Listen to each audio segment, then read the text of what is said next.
Okay. So, buenas tardes. Thanks for joining us today. We are grateful for your presence. We will be recording this talk so that we may share it via our YouTube channel at a later time. If you wish to turn off your camera, you may do so now.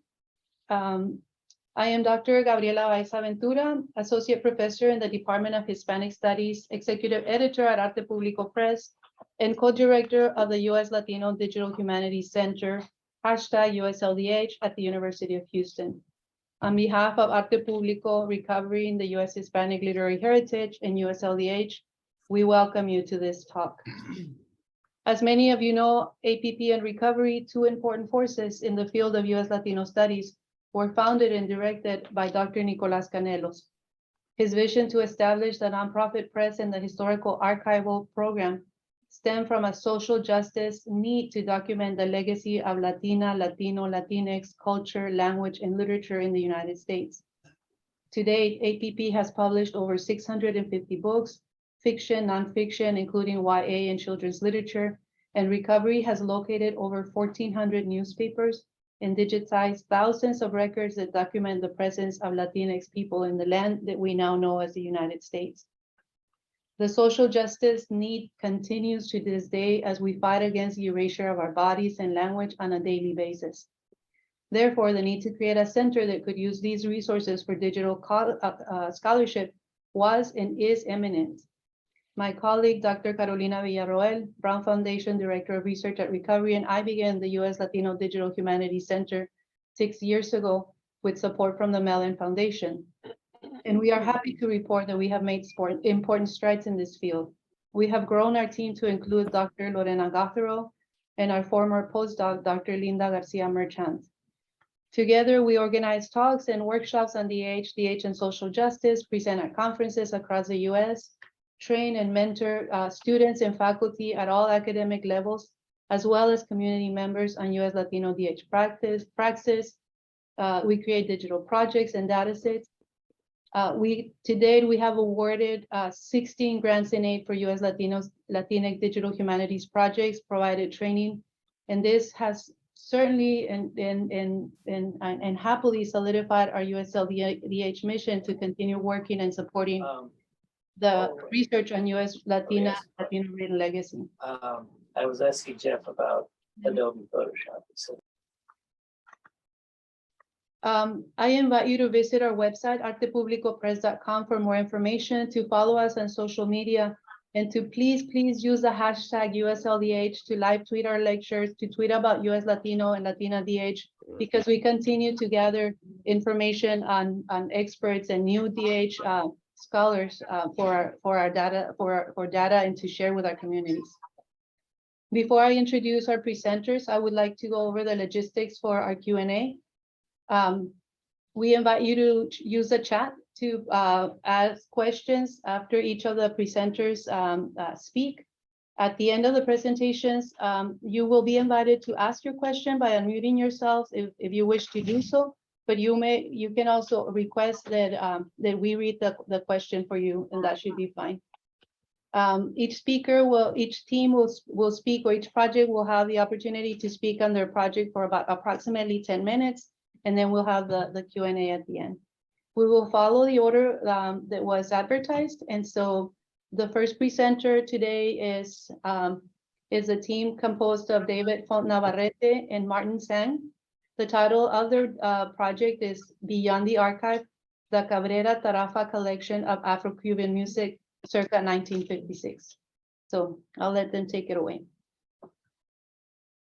Thank you so much, Gabriela. And just on behalf of David and myself, I want to say a profound thank you to the entire USLDH team. It's been and continues to be an extreme privilege to work with you all on developing this project. I hope you can see my slides. Can I get a thumbs up that this is on your screen? Good. Okay, perfect. I'm just going to very quickly start my timer. David and I have been working on a project looking at the legacy of two important Cuban women, Lida Cabrera and Josefina Tarafa, who worked from the beginning of the 20th century to document all forms of Afro-Cuban religious and cultural practices, both in Havana and Matanzas specifically. And what makes Lydia very special is that she was an artist, a writer, and something that she did not really, that her legacy is not really known about, is the audio-visual collection that she bequeathed to us all. I'm the Cuban Heritage Collection librarian, and within our archive at the University of Miami Libraries, we have about 70 boxes of archival materials about Lydia and about the many volumes that she's written over the years, both while she was in Cuba and then later when she lived in Miami, where she stayed for the majority of her adult life, along with her partner. She remains a pioneer within Afro-Cuban religious studies. She was primarily self-taught. She was a queer woman as well, which is extremely important, and she had access to many different ethnic and cultural heritages from the African continent, still very much vibrant in Cuba. So our project surrounds around a set of LPs that Lydia and Josefina Tarafa recorded in the field of Afro-Cuban religious music that are primarily of Yoruba and Fon language components. And they did this around the 1950s and produced 14 LPs, which they created a boxed set. And that constitutes around 11 hours of sacred liturgical music, both sung and using instruments. And three of the books that you see, two of the books that you see here are her most well-known, especially El Monte, which is a 600-page tome that David is also translating into English at the time being. So David, I'll pass it over to you. Thanks. Yeah, and I just want to take a second to say thanks to USLDH and Arte Público, like my compadre here said.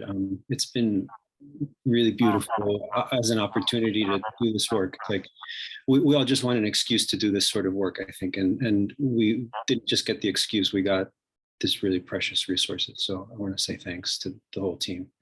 What you're seeing on the screen is kind of this composite of various works that are associated with Lydia Cabrera, and that the one in the middle, the kind of grainier pictures from the liner notes to this collection of recordings that she put together with Josefina Tarafa.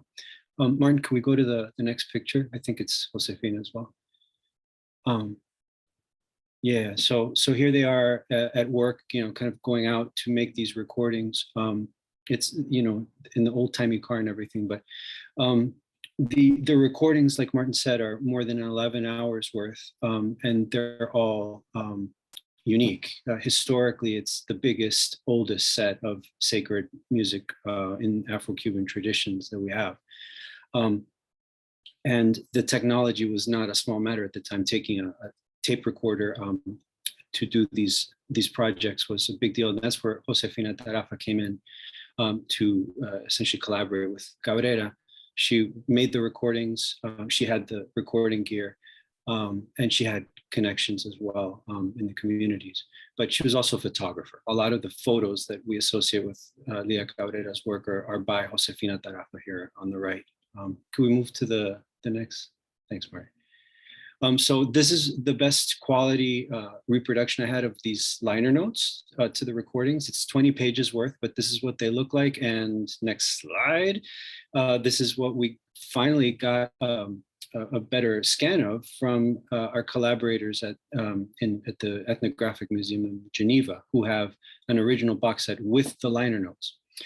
So this entire project was based on discovering that these recordings were much bigger and more complicated than anything we had imagined, and trying to make sure that there was a digital archive of high quality that could be housed. And at the Cuban Heritage Collection, which is Lydia's archive proper, they didn't have these recordings. So it was a matter of getting the recordings and handing them over. And so it became a collaborative exercise between the Cuban Heritage Collection, the Museum in Geneva, and the Library of Congress, which is where we got the first copy of the liner notes on the left. So can we keep going from there? Yeah, and so a variety of editions of recordings have come out from these recordings, but they're just bits and pieces. It's about 3.5 hours from the collection in total that have been published by Smithsonian Folkways and by the Library of Congress, but that's not even a third of the entire collection, which remains unpublished. So yeah, if we keep going from there, it's a mixture of an archival project and a kind of publishing project, so that we can make the recordings available to the public. And in particular, these 3 publications are really, really closely connected. In the center there, the guy holding the maraca with kind of bald head has become like one of my focal points. As we're doing this research, I've tried to pick up on individual storylines. And if you just go really fast, Martin, through the next few slides, top left corner, a guy named Marcos Portillo Dominguez, who appears in these various publications in different capacities. But he's a singer and a virtuoso singer. And he is the lead singer on the first 2 whole discs of the box set of LPs that Martin mentioned. And the very first track, like track 1, side A from disc 1 of the whole 14 disc series has not been published at all before. And here's just my scribbled note to Martin at one point. I was like, when I figured out this is the guy, it's all the same guy. It's the same guy in the first 2 discs of the recording, same guy on the cover of La Laguna Sagrada, same guy whose portrait is in El Monte, acknowledged in the preface. And I hadn't put this together. I mean, I've been spending, like Martin has, a lot of time with this material for the last 20 plus years, and had never put these things together until we had time to really lay out the material and see some of the connections. So could we skip past? Yeah, so Martin, this is the product of our USLDH work that Martin can talk about. Yes, so our product for this exploratory piece and to introduce the audiovisual component of Lydia's work to the world is taking it as a story map. So it's still in development. We hope that it will be available to share with you very shortly. And it's been a lot of discovery, as David has mentioned. There's so many layers that we have been approached to sort of confront in our work. A lot of the geography where the production of these recordings was within a sugar plantation in an area called Corral Falso in Pedro Betancourt, which is in the province of Matanzas, about an hour's drive from Havana.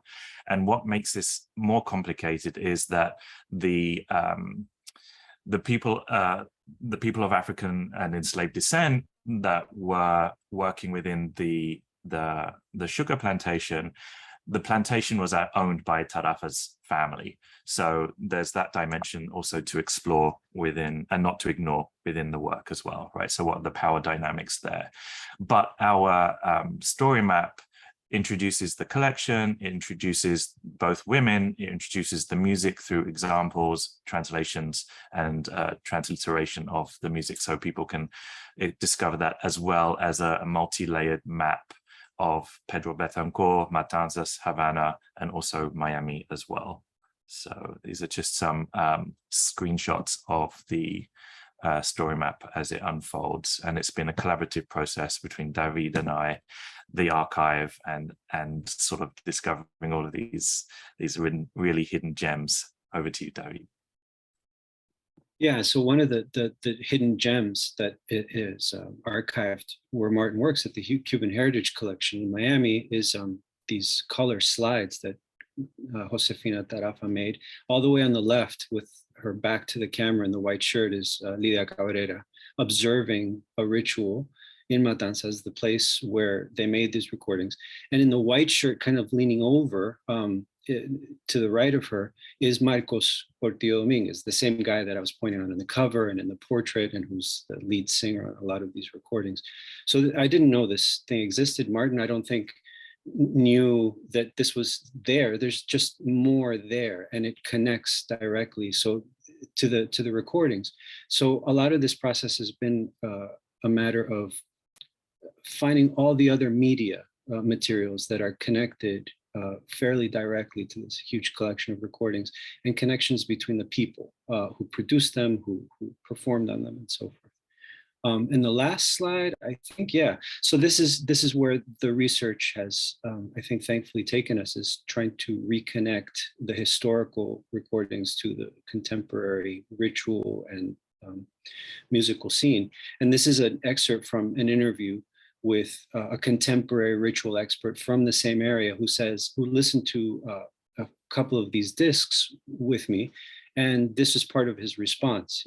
In Spanish, he says, "I don't recognize any of this. This is all old fashioned, and nobody, as far as I know, sings this anymore."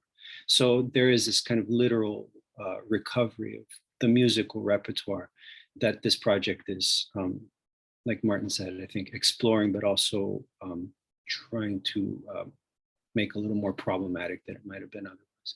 And I love the refrain that our expert shared with us. This is a quote from a guy named Alberto Berriel, better known as Puchito. He says that he quotes a proverb which says that every beginning and ending have their own beginning, and they come again around and start all over again. This kind of cyclical nature that made him, that's what came to his mind when he listened to these recordings from just a generation or two before his, and realizing that there was another cycle at work here, but working through the medium of recorded audio. So I think that's all I've got for today. Thank you so much. Thank you all. Thank you very much for that powerful presentation on the work of Lidia Cabrera in Tarafa. So we're going to jump ahead to our next presenter. And the next presenter is Caroline Collins. The title of her presentation is Black and Brown. The title of her project is Black and Brown California, a media archaeology of raciality, colonialisms, and identity in Alta, California.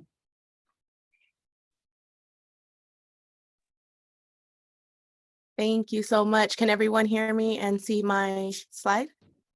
Thank you. Yes. Again, thank you. Again, I'm Caroline Collins. I'm a UC President's postdoc in the Department of History at UC Irvine and an affiliated researcher with the Democracy Lab and the Indigenous Futures Institute at UC San Diego.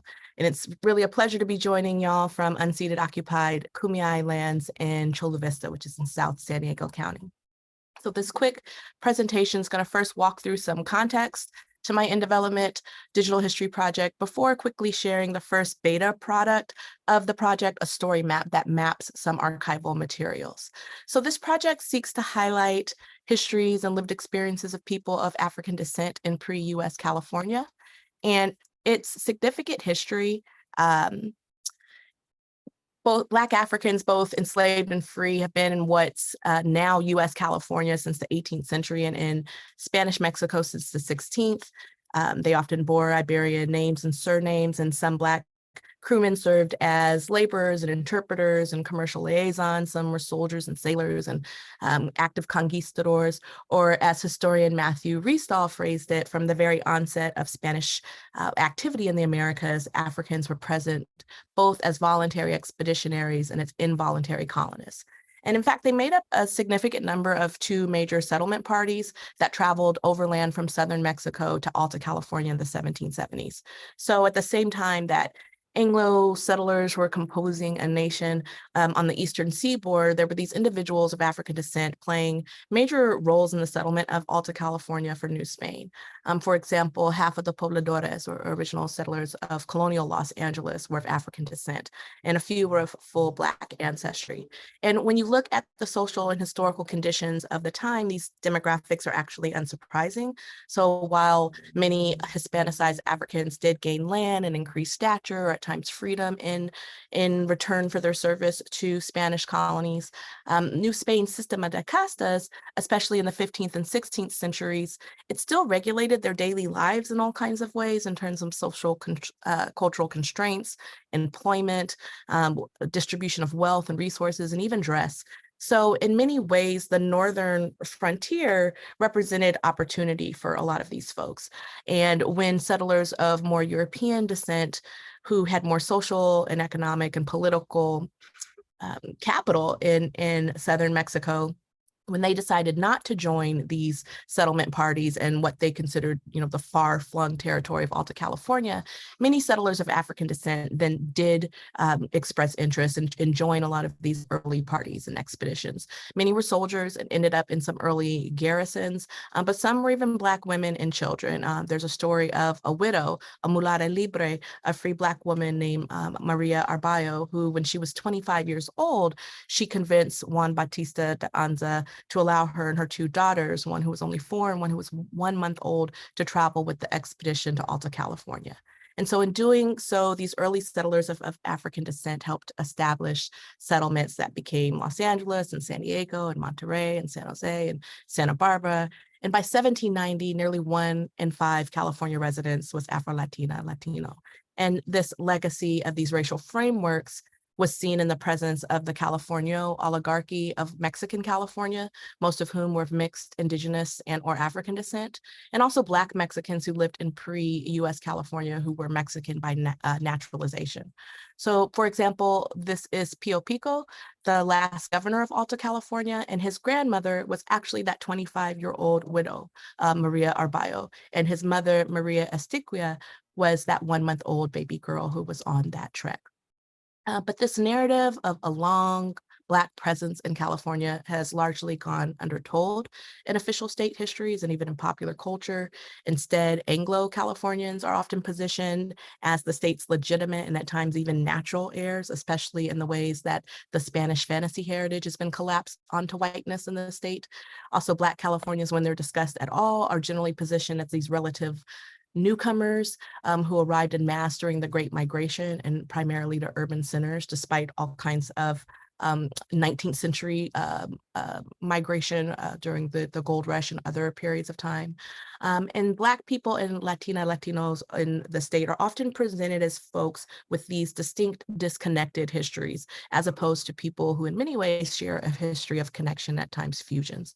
So this digital project seeks to address these gaps, not just to talk about really important undertold history, but also paying attention to the histories and lived experiences of people in pre-US California can help provide us a lens to really think about the various ways that race has been made in California across multiple colonial regimes, including the current white supremacist frameworks that, while prevalent and significant, they're really fairly recent when you take a look at this longer history.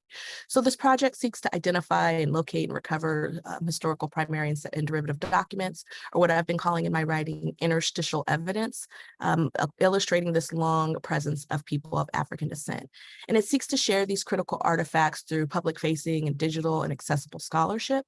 And so this beta story map that I'm going to quickly show you in the final part of this presentation represents a first step in this overall research.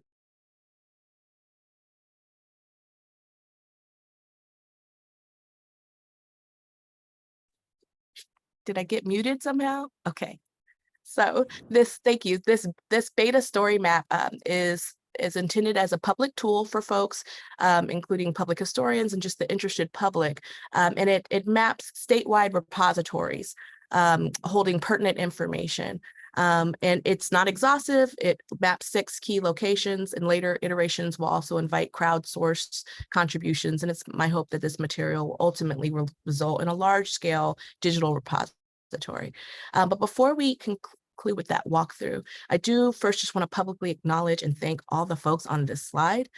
in the funding mechanism that brought us here today. This particular research is not my main project, meaning it's not my manuscript I'm writing for my dissertation, but it's certainly informing my writing and even creating writing of its own.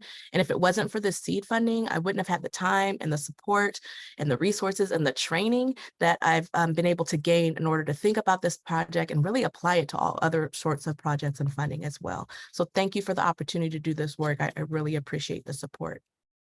So now I'm going to jump into the story map. You can see here that most of the materials are located in California, though I do touch on a couple of materials that are also in Mexico. The first three components of the story map just kind of give a lot of that background information that I gave in my slides and my walkthrough. And I mentioned a lot of this research being able to then lend itself to some writing. So these first pages, I'm able to actually quote from an upcoming piece that's going to be in California History Journal published by UC Press, and then also a more public-facing chapter that I wrote in another book. But then after these first three components, the story map walks the public through actual repositories, starting with AMLO, or the African American Museum and Library at Oakland. It has some watercolors that are reimaginings of some of these early pobladores that I mentioned, and I also include a link to this first census with the racial background of these folks. Here's another one of those watercolors. I know I'm moving quickly. I'll give you a quick look. There's also some images. So AMLO was willing to scan these and make them available for the public on the story map. This is a 20th century image of a adobe that had kind of fallen into disrepair, but was from one of these early Afro-Latino families, the Nietos. Also, I mentioned Pio Pico being the last governor of Alta, California. This is his brother, Andres Pico, and his wife, who also descended from Afro-Latino settlers who were part of one of these early expeditions. And then also every repository I include for the public, the contact information for the repository, and then other unscanned items as well. The Bancroft also has quite a few things in terms of like plats and surveys and maps, especially for the Briones family, which was an Afro-Latino family.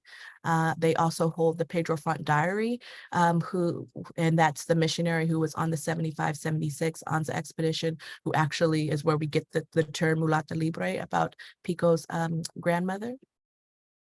The California Historical Society also provided a scanned page of early diary as well. The Huntington Library has information, maps, National Park Service. And then also, I mentioned that there were folks who came from the US, Black folks, and then immigrated into Mexico and became naturalized Mexican citizens of Mexican California. And Alan Light was one of those people. He was originally born in Philadelphia, and this is his Siemens protection papers that were found within the walls of a local adobe. And then the story map ends with further resources for folks, so readings and other links that might be helpful for them. That's it. Thank you so much. I know that was a quick 10 minutes, but I really thank you for the opportunity. And I'm going to stop sharing. Wow. Thank you so much for this amazing presentation of these historical documents, Caroline, and for your acknowledgement of the work that we're doing. We're going to jump to our third presenter, who is Verónica Noemi Duran. The title of her Digital Humanities project is Redescubrimiento, Carrascolendas, the Aida Barrera Digital Archive. Hello, everyone. Good afternoon. Hello. Let me go ahead and share my screen.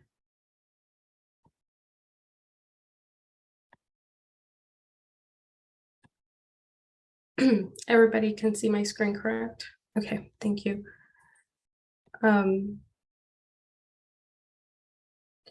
Okay, so good afternoon, everyone. My name is Verónica Duran, and I'm the assistant professor of history, or an assistant professor of history at Texas A&M University Commerce. And my digital humanities project is Redescubriendo Caras Colendas, the Aida Barrera Digital Project, which highlights the narrative of Aida Barrera as creator of Caras Colendas, one of the first bilingual education children's programs in the United States, and which was in production during the 1970s and in Austin, Texas. With the support of USLDH, and by seeking to access and digitize materials in the Aida Barrera and Caras Colendas archive at KLRU-TV in Austin, this digital project engages with broader histories relating to race, gender, and class, as well as bilingual education, migration, and television production. And so the primary objective of this project is to create a digital archive that highlights the significance of Barrera's career as a Latina in television production and examines her approach to bilingual education through Caras Colendas, how it was influenced by the Chicano and civil rights movement. And so thus, by extension, her work was, by consequence, her work was an extension of bilingual education reform, social activism, and a continued push for Latino representation. And what we have here is actually a photograph of Aida Barrera. She's in the center, and these are some of the characters that appeared in Caras Colendas bilingual children's show. The person with the hat is Campamocha. He is one of the characters, as is Caracoles. He is a restaurant owner in Caras Colendas. Then the person with the costume is Agapito. He is a talking lion. And then we also have Señorita Hernandez, who is a teacher in Caras Colendas. And so as the principal investigator for Redescubriendo Caras Colendas, I led the initial phase of this digital humanities project.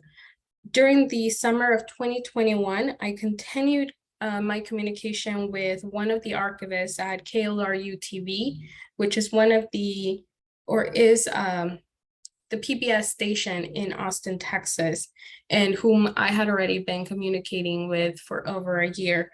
And so that August, I was able to travel to Austin and access the Aida Barrera and Caras Colendas collection, where I was able to scan approximately 7,000 images of archival material, which included, amongst many other things, photographs, teaching guides, and newspaper articles. Once I returned from that trip, I was able to begin the process of forming collections with these archival materials, and that's where I focus much of my attention and time during this initial phase. Ultimately, I chose to use Omeka because, one, I was already familiar with this platform, but also I felt that it really provided the organizational structure to highlight relevant metadata about this program. And so this is a still of the homepage for my digital project. This is a photograph of some of the children that appeared in Caras Colendas. And then the next slide is a still of some of the collections that I have formed since. These are work in progress. And so you can see that there's a collection that highlights actors and characters, one that focuses more primarily on Aida Barrera. The third, provides links to available PBS episodes of Caras Colendas and so forth. But the collection that I want to highlight a bit more is the one that includes individual program data sheets, what were called individual program data sheets. And this data sheets provide valuable information on how these episodes were recorded, how they were produced. In this case, it gives information on the program title, the episode title, A Splash of Difference. It provides information on the themes that are going to be addressed during this episode. In this case, it's really highlighting the importance of acknowledging people's differences in a positive way and embracing diversity. And then it goes on to highlight other important metadata and important details that are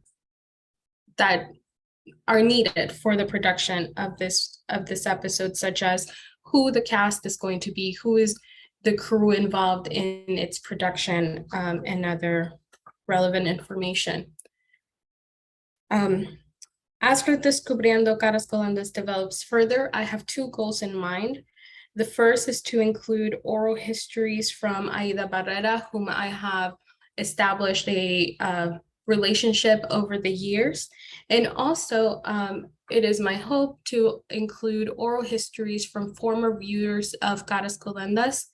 And I feel that this would add a new depth to this archive and highlight how people remember the show, as well as what it meant for them to have this bilingual children's show, this show where people spoke Spanish, and highlight the importance of it for them as children. The second objective is to increase accessibility and visibility of this archive or archival material to broader audiences, while also diversifying how people can engage with it. While I seek to highlight the history of Aida Barrera as a Mexican-American woman in television production during the 70s, I also seek to create a project that is of benefit and that is engaging to diverse audiences, including academics, but also more broader and diverse audiences, general audiences. Thank you. I look forward to your questions. I know my presentation was rather brief, but I look forward to continuing our conversation after the presentations. Thank you very much, Veronica. That was perfect. So I invite all presenters that if you have links to your projects that you would like to share with the audience, please feel free to drop them into the chat or for any additional information that you would like to share about your project, so that our audience members can follow along or look at your DH projects. That would be awesome. But at the end of when these projects are finally completed, or at the time of when the awards are completed, we will ask for a link so that we can make that public and share the status of these different projects with the general audiences. The fourth presenters today are Hinda Saif and Diana Solis. They will talk about their project titled Festival de Mujeres 1979, Windows to Chicago's Chicana, Mexicana, Latina Feminiscence. So I'll let you and Hinda and Diana share the screen. You're muted. Hinda. There you go.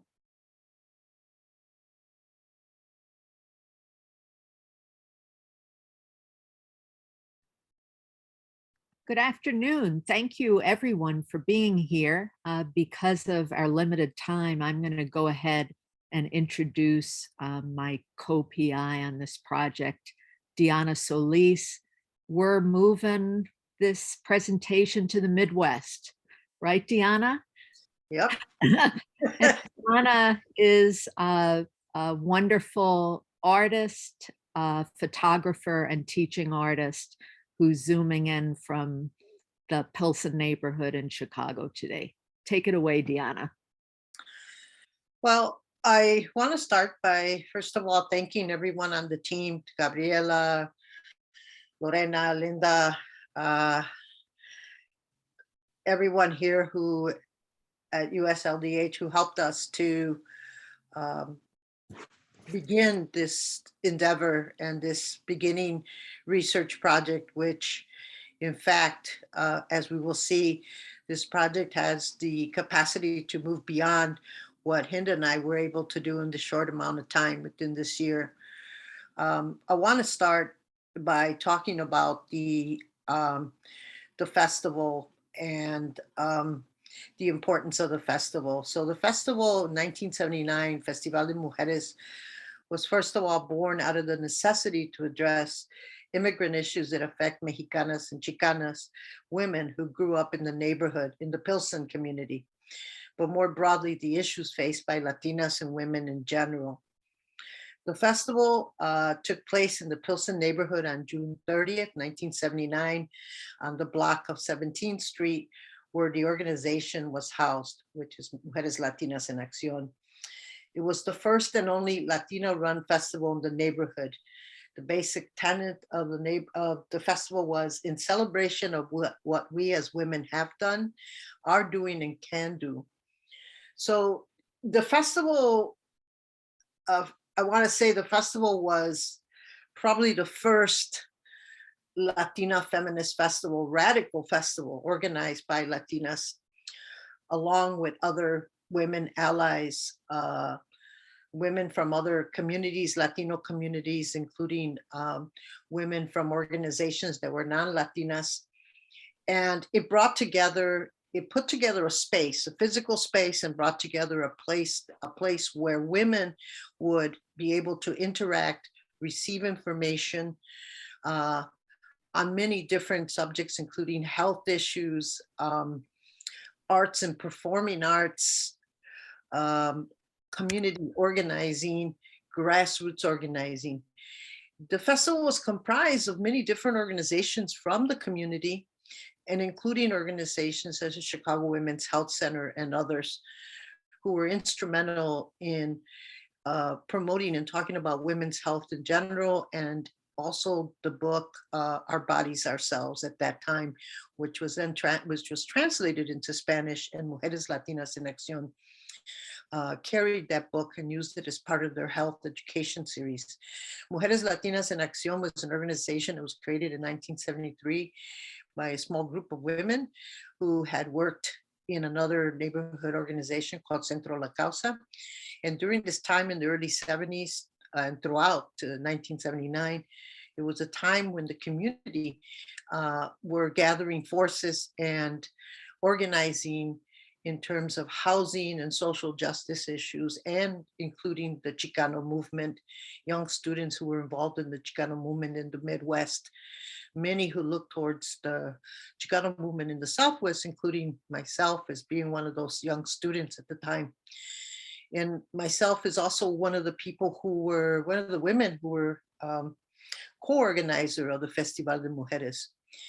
And the Festival de Mujeres was important on that front and many others. One, that it was organized by a community friend and colleague, Diana Avila, who had wanted to really put together a festival that would address issues that women were facing, and not just issues in the community. That was paramount and really important, but also issues that ran across ethnic lines and gender lines for women in Latino communities throughout Chicago, and women in general. And so one of the quotes that I think Hinda and I really loved this when we interviewed Diane Avila. And I want to say that one of the things that we found that, first of all, this is a very little known and talked about festival, really important in terms of Latina and feminism in Chicago in the late 70s. That Diana Avila said, we thought we did it because we thought we could do it all, and no one told us we couldn't. And so that was her thing, where she said, we asked her, why were you, well, I sort of knew the answer because I had worked alongside her, but she said, we did it all because no one told us we couldn't do it. And one of the most important things to realize is that Mujeres Latinas en Acción was an incredibly important, and continues to be, at that time, one of the most important and effective organizations for women's empowerment in the 70s, and one that crossed a lot of barriers in terms of providing services for women, housing, and for violence against women, domestic violence. And so the organization also allowed Diana and myself and some of the other staffers to run with this idea and go ahead and organize this festival. Let's see. So a little bit of background in terms of Pilsen because why it's important. One, that the Pilsen community, Pilsen neighborhood was historically an Eastern European community throughout the 19th century and early 20th century. And as of the early 1960s to mid 1960s, the neighborhood transitioned to a mostly Mexican immigrant community. Not unlike the Czech and Eastern European community before, organizations were established to help fellow Mexicano families in order to ease the burdens a bit of them immigrating and coming into the United States, and my family included, which we arrived in Pilsen in 1963. So I wanted to say that Pilsen was an important community, one, in that it was a port of entry historically, two, that it also historically held organizing in as one of the big priorities in terms of the lives of its residents, including the Eastern Europeans and the Latinos, Chicanos that lived in, and Mexicanos that later lived in Pilsen. And so it's no surprise that this festival was also part of that historic, the history of the community. What else? I wanted to show a little bit about some slides, if I may, that a few slides that I have. If I haven't gone over my time limit, can somebody keep time for me? Because I'm just talking away. How am I doing, Gabriela? You all have 2 minutes left. Okay, so in these 2 minutes, let me show. Where am I? Let me get to my, I'm sorry, let me get to my slide. Let's see, what did I have? So the Festival de Mujeres, one of the really incredible things about the festival is it was intergenerational. Also, it brought together women who were non-Latinas, African-American women. Diana, if I may, we can't see the slides yet. So do you want, we see your screen with your Word document. You can't see it? No, Let me try it. I'm sorry. it's okay. Can you see it now? Perfect. We see it now. Oh, sorry. Okay. So the festival, this first image here is Allison Clark and the festival organizer, Diana Avila. Hinda will be showing more slides based on the festival, but I wanted to show you a few. Then as now, I was a photographer and a student and young teaching artist at the time. Well, we didn't have that even term, teaching artist, back in the day. To the left is Allison Clark, who was in the band Sister Blues and the Blue Suede Dyke Band, who was invited to the festival to perform. The second slide is staff and youth from Mujeres that were posing for eventually would be the poster for the festival, and Hinda will be showing that photograph. Just wanted you to get a sense of some of the small organizing that was done at that time to think about the process of how to go about doing the poster for the festival. And the last slide I have is the staff, including Maria Hines in the background, behind the woman with the red shirt, who was first director of Mujeres Latinas en Acción. So, and Diana Avila sitting in the center. This is, by the way, a self-portrait. So I'm in there with the yellow t-shirt. And this was our small staff, including social workers and counselors and youth workers. So there's much to talk about, but I don't have a lot of time. So I'm going to stop sharing my screen and allow, did it go? Did it stop sharing? Yes, you did. Yeah, so I'm afraid we ran out of time. Diana, thank you so much. You're welcome. If anyone has questions about what the exhibit looks like, because I have some slides from that. And also, we just found out that the Festival de Mujeres and our work is going to be included in the Chicago Monuments Project, which is an incredible honor. We'd be happy to talk about that in Q&A. Thank you. Thank you very much for that. So yeah, we'll definitely, I think we'll have a little bit of time with the Q&A. So we'll transfer this, we'll introduce the next presenter of the speakers for today. And that is Tomás Summers Sandoval. The title of his project is Voices Veteranos, Letters from the Barrio. And after he speaks, we'll go ahead and jump into the Q&A.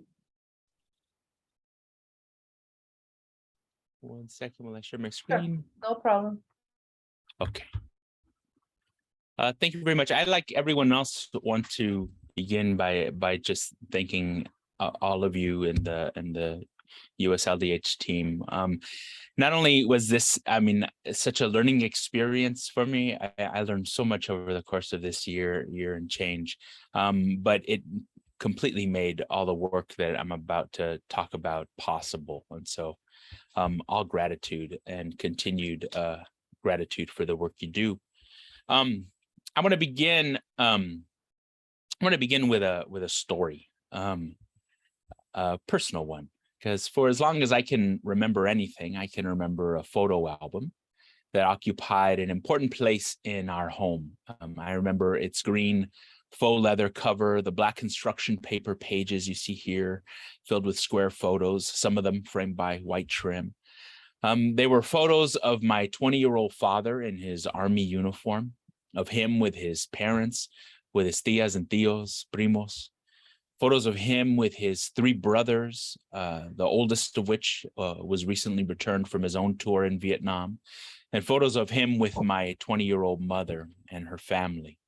The photos are of a goodbye party, of forced smiles that hide something of an unspoken sadness. Turn the page, and there's my dad in Vietnam. There are photos of tents and of boys with their hairless torsos, drinking beer, smoking cigarettes, boys that look like weathered men to my child's eyes.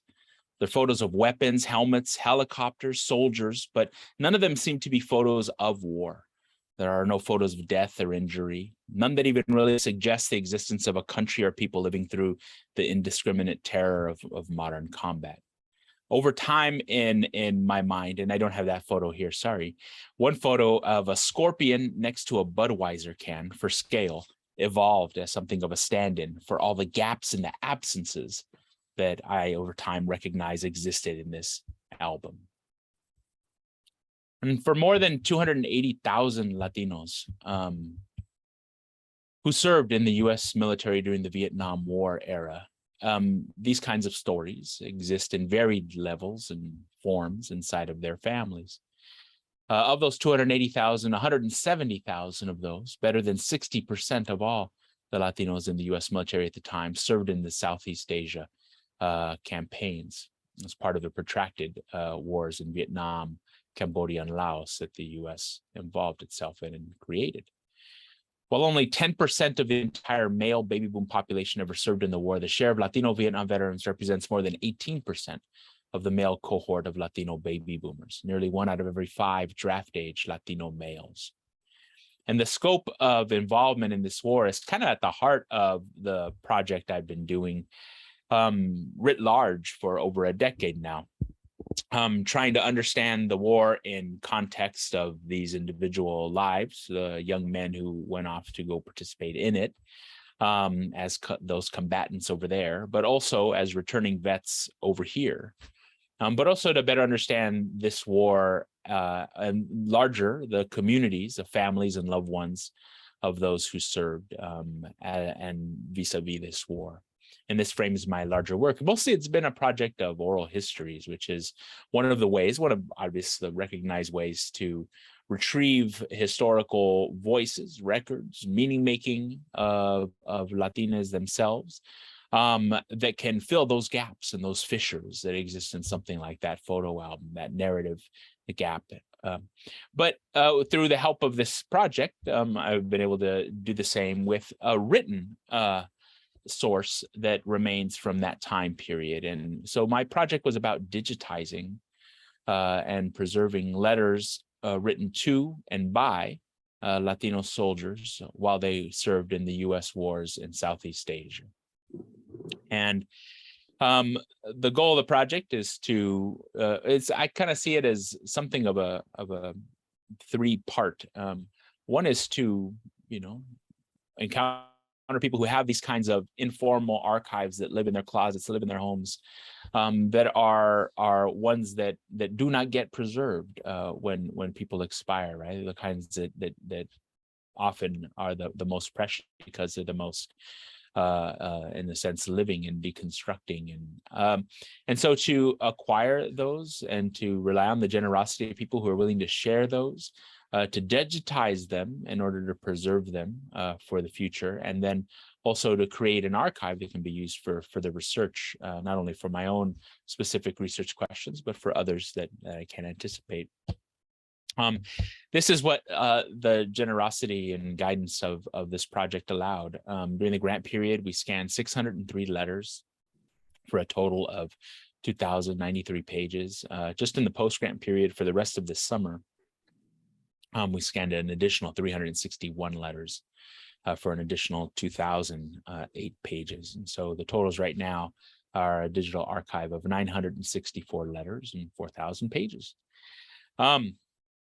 The future archive of how we'll build this out, we already have an Olmeca site established, but it's not a public archive.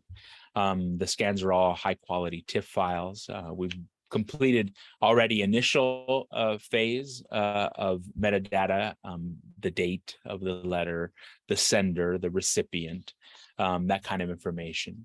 The consent and donation forms that I developed said that we would hold these private for 2 to 3 years on the discretion of the donators. And that's really something that evolved after communications with the first person, where there's a lot of intimate things inside of these letters, and they just weren't totally comfortable about them being sort of out. But at the same time, they had a sense of the sort of preciousness of this archive and the desire to save it. And so the plan right now is to have a public website ready and open in mid-2025. And between now and then, we'll continue to collect and scan. We just got just a small collection of like about 40 letters that were just donated this week, but also more importantly, build out metadata for each letter, allowing for greater search capabilities when that goes live. The letters themselves, which are the sort of the big part of everything here, and the most interesting part of this, I just want to share a little bit what some of them look like. I mean, there's letters from friends, relatives, cousins, siblings. Very often there are letters and correspondence back and forth of romantic courtship, of newlyweds, of boyfriend, girlfriends, extending kind of this gendered play of romance across the way. Maybe the best, or I should say best, but one of the most powerfully richest that I've encountered are letters of a parent to her son. And this is one of those. I'll just close by just sharing you a little glimpse of the kind of amazing stuff that's in them. These are letters from the collection of a man named Walter Mendoza. Walter is Nicaraguan born, migrated with his mother to Los Angeles when he was 8 years old in the 1950s. And he served in Vietnam. While he was gone, his mother wrote him every single day at least one letter, sometimes as many as 3 or 5 in a given day. And she would do like this one here, note the time of the letter. She referred to him in each letter as mi negro lindo. She closes each letter with usually the same phrase, cuídate mucho y rezas. And some reminder that she's doing the same for him. I should tell him right now, I'm going to mass for you, or I'm going to light a candle to San Antonio for you. One of the most heart-wrenching exchanges, and in this sense, it's a unilateral exchange, right? They have a year's worth of letters from a mother to her son, and the ways that she's being moved to just sort of almost insanity by the specter of his death. As things start to stabilize in the early part of 1970 for him, one of the most heart-wrenching unilateral exchanges comes in this time period. The night, starting on not this letter, but January 16th, and the night before, on the 15th, a Bob Hope television special aired, which included the entertainer's visit to troops in South Vietnam that had occurred just the week before. And Mendoza was part of that crowd. The mother knew that her son was there, and he had written that he was there. But a crowd of thousands, over 10,000 soldiers. And then she wrote him, I finally saw, and she'd been writing in anticipation of this program coming because she wanted to see him. I finally saw the Bob Hope program that I've been waiting for. We turned on the TV and I didn't miss 1 second. And I'm sure I saw your hand holding a rifle, your right hand. I believe it was you, but I didn't see your face. As the camera moved across the crowd to show everyone what a large group of men. And then she pleaded with him in that letter to confirm that that hand that she saw was him. Por favor, mijito, tell me it was you near the camera. You had a rifle and you had on your wrist a wrap or a cord or something, because I'm sure it was your hand. And later that same day, later that same morning, that's a morning letter, later that same day, Mendoza's mother receives a message from Vietnam, one that wasn't sent by her son, and she recounts that in her next letter to him in the evening. She goes, please tell me right now how you are. I just now received a telegram from over there that says that on Tuesday the 13th, they hurt you. Please tell me how you are, Negro Lindo. I'm desperate. How could this happen, please? How is it possible that God did not hear me? I think that, and I should say, Mendoza survived. He had been wounded and he was temporarily off the front lines, but then returned in a different job, but in less of a combat role. But these letters are that, right? That kind of richness, that kind of ability to fill the gaps with the emotional histories of people as they were living them. They're a record not only of these young men navigating this, complex and very foreign world of war and distance from family, very often communicating things about how they share with those family members about what they're experiencing. But there are also these kinds of stories of home back over there, right? How family members and loved ones are experiencing this war themselves, right? And how that war is coming to dominate every aspect of their lives on a daily basis, right? No matter what you're going about doing, no matter what you're continuing doing. And so that out. And again, I just have all the gratitude for the support to make this happen, because without the support, I would not have had the time and I hired students to help do the scanning. Like I wouldn't have had the resources to do that. So I'm just very grateful. Thank you. Wow. Thank you so much, Tomas, and everyone for presenting today. As you all can see, these projects are extremely urgent, important, documenting the history, the presence of our Latino community. One thing that we that is clear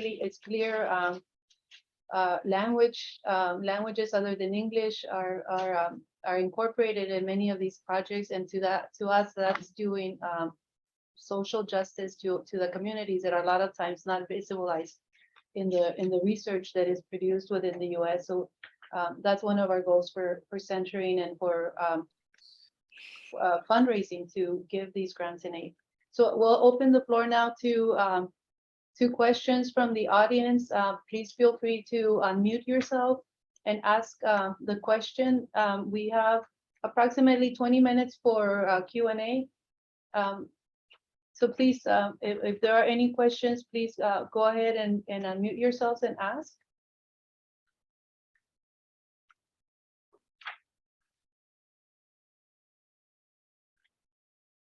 We can get the ball rolling here with a few questions. Let me borrow. Thank you, Laura.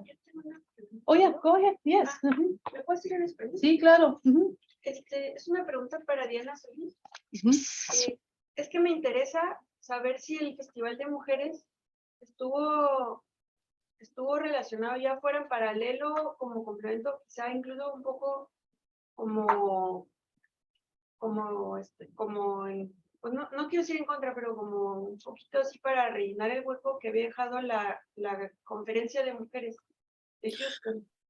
No, precisamente la conferencia de Houston, las mujeres que fundaron Mujeres Latinas en Acción formaron parte de esa conferencia.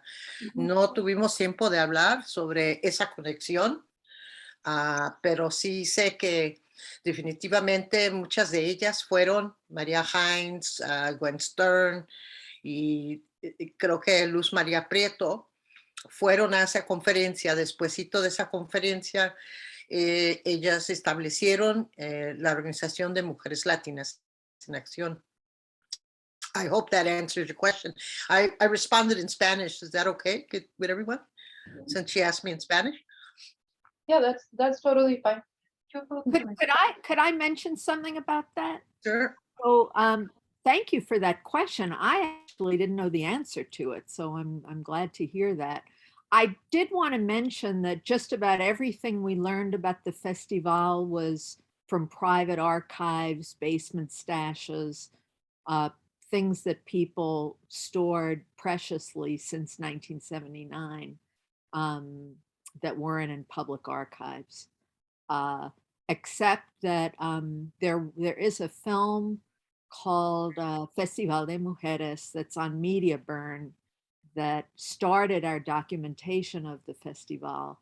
And it can be streamed. It'll also end up on our website, but it was very hard to find information on the Festival de Mujeres. Thank you. So we have another question by Alberto Pulido. And then Yes, Tomas, I wanted to direct this question to you. First, congratulations on this work. It's beautiful. And what really strikes me is that sometimes we feel that the digital humanities takes the human dimension out of our work, and you've done such a wonderful job of bringing that in. I mean, I see like a play here. I think it's just incredible. But anyway, I had two thoughts. One, what I feel about this area that you've opened up is that there is something about our culture that we're just inherently archivists. And so I see that in the letters. And I say that because I just lost my mom about 6 years ago, and I'm now starting to go through her things. And she used to write recipes, and she would write them off the radio. Back, if you're old enough to remember Elenita Salinas in LA and Martín Becerra, she would, and so I have these handwritten, hundreds of them, of recipes, and they've now been discovered. But so thank you. But my question is this: is there any communication between a father to a son, or is it just female male? I'm curious. There's a lot of male to male letters that I have, but none are father to son. But I'll give a qualifying to that. But most of the male to male letters that I have are friend to friend and brothers and cousins to their family members. The friend to friend ones that have been most useful and that I'm sort of pulling from these hundreds, and it's a small set so far. I think I have about 12 or 13 that I've identified. That are most really rich for writing are their veteranos themselves, who are already back stateside, right? And so there's this different kind of discourse that happens in these letters that happens depending on their audience of who they're writing for. The one father that I have a letter of is a different kind of letter. Part of this, one of the archives saved a letter that his parents wrote to Lyndon Johnson, the president of the United States, to get him out of Vietnam. And so there's a really interesting thing in that. And so that there I have some parents doing some, and he's one of two brothers. He's twins. This is a man named Luis Ramirez. His brother Edmundo was in the Marines. He was in the Army, and they're both in Vietnam at the same time. And so his parents take agency and write. That's not the best way to do it, but that it says something, right? They've written the president saying to let at least one of their sons out, right? Because this is too much for them to bear. Wow, that's wonderful. Maribel, you want? En español también. Sí, adelante. Es también para Tomás. Primero que nada, pues qué bello trabajo y qué valiente, porque se requieren habilidades para trabajar con lo emocional, bueno, para todo, ¿verdad? Pero ahorita una de las grandes preguntas que nosotros tenemos una clase sobre el archivo familiar, y como que una de las grandes preguntas que tengo es como cuál es el cuidado o metodológicamente, cuál es el cuidado que se tiene al trabajar con la intimidad de otras personas, ¿no? Tanto institucional como personalmente. Y también, más bien sí, como que institucionalmente te has enfrentado pues, no sé, como resistencias y cómo lo has manejado, pero también personalmente, cómo es el cuidado que has tenido tú al desarrollar esa investigación. You're muted, Tomás. ¿Hablan español? Can you hear me? I can't hear too well and the echo on that, but the caring for what? My caring for En español o en inglés lo digo. So, do you want to rephrase it? So it's about how do you work with the topic that, go ahead. Okay, we try to do this. No, acércala a ella para acércale el punto para- In terms of methodology, how you have been deal or managed okay, no. The intimacy. Yeah, the intimacy and the agency of people that you are working with, and how you can como digo, como en esos momentos, como no just institution, como no solo como a través de la academia, sino también como en tus propios cuidados, en cómo tú te posicionas con tu trabajo, como los cuidados éticos y de posicionamiento. Yeah, I'll say that's a good question, and that's a difficult answer, I think, right? Like, I think part of the evolution of this early on is I had a group of people who were already sharing and willing to share, and part of the process of this also involved creating the consent form. And the consent form was something of a collaborative process inside of that. And part of the thing that was most collaborative, well, I mean, it was like, what do you, and it wasn't, I'm never, and on the oral history side of things, right? My experience with the oral history side is I'm never forcing anybody to talk, right? I never even do anything. I'm really careful about even doing anything that feels like it's cajoling or twisting arms, right? Because that really has to be on their term. I don't think there's an ethical way around that. And on this, I feel the same way. Like, part of the thing that I don't know that people can fully understand is what it means to be preserved here and then forever, right? Or forever until, and that kind of exposure. And so there's a kind of a thing that started to, I want to make sure, I kind of want to talk you out of it a little bit if you feel anything that is in these, right?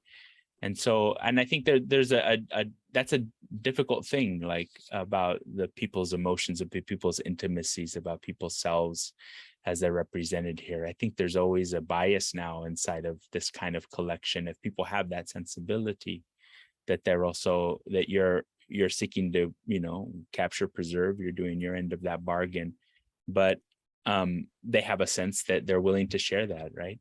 And it doesn't mean they're people who are all exposing themselves, but they understand the value of daily life, of daily emotions, of these kinds of parts of being human, and to save them. But I think maybe if we can extend that question to the other presenters, because I think it's a question about ethics, right?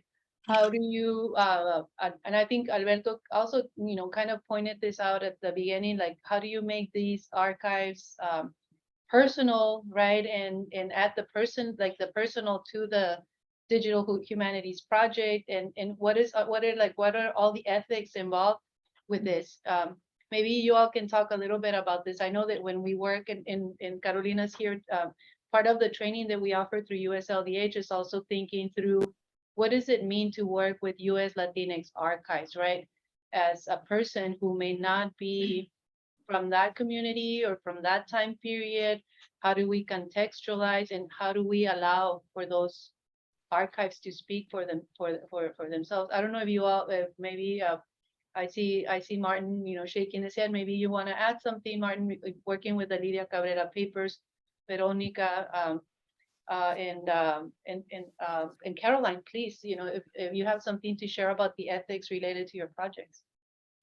Thank you. I'd love to say that for us, based in Miami, having an archive that is predominantly around Black and enslaved voices from the past that people from that community don't have access to, it's been very important for us to include the feedback and include them in the project of gathering this digital humanities project together.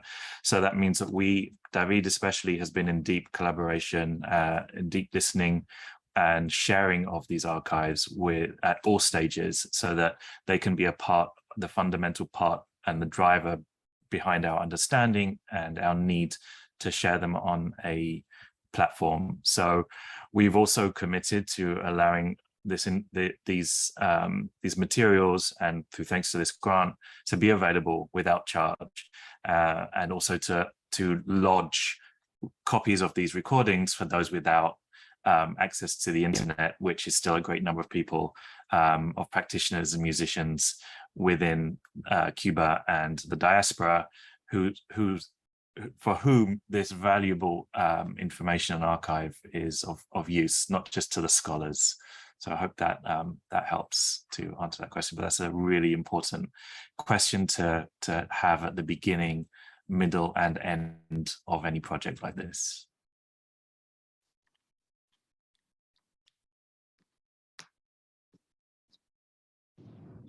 Caroline or Veronica, do you want to add anything to that?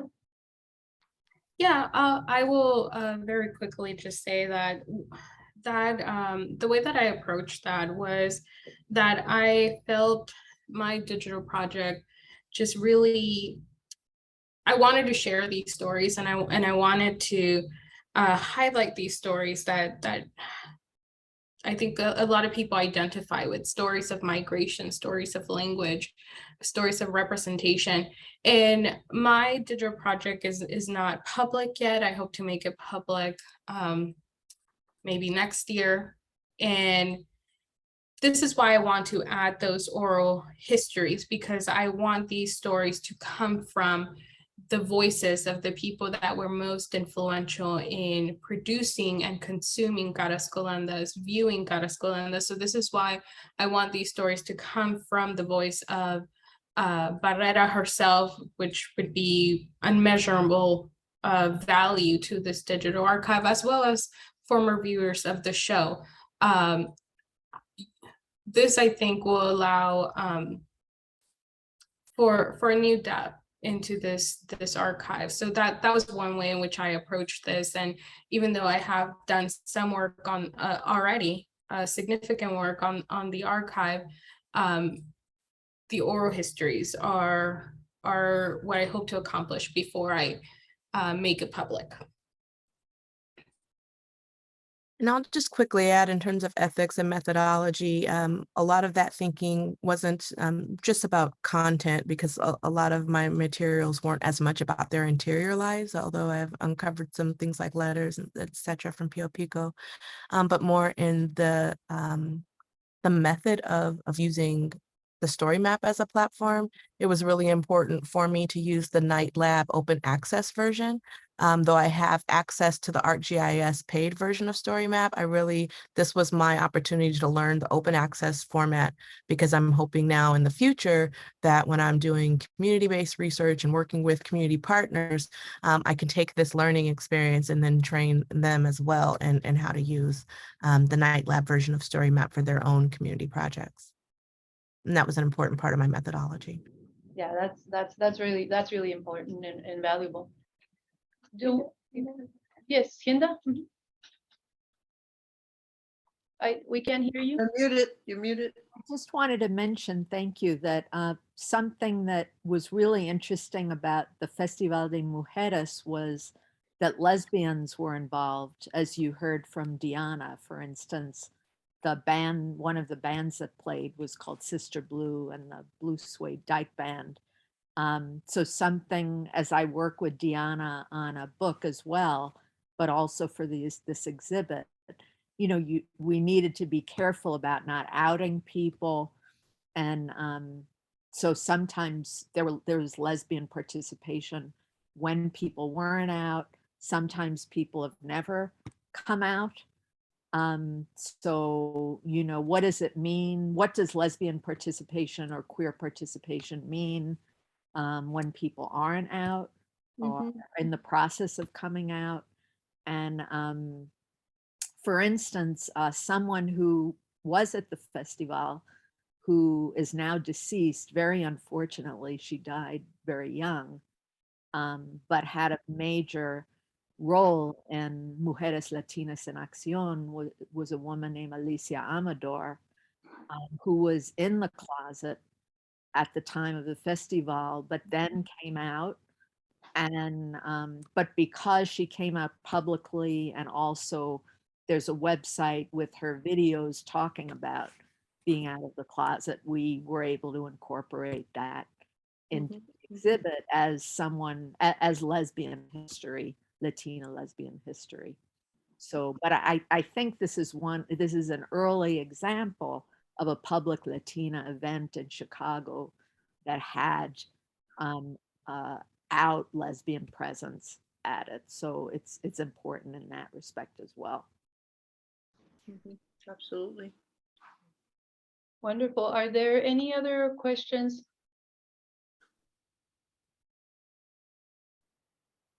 Great.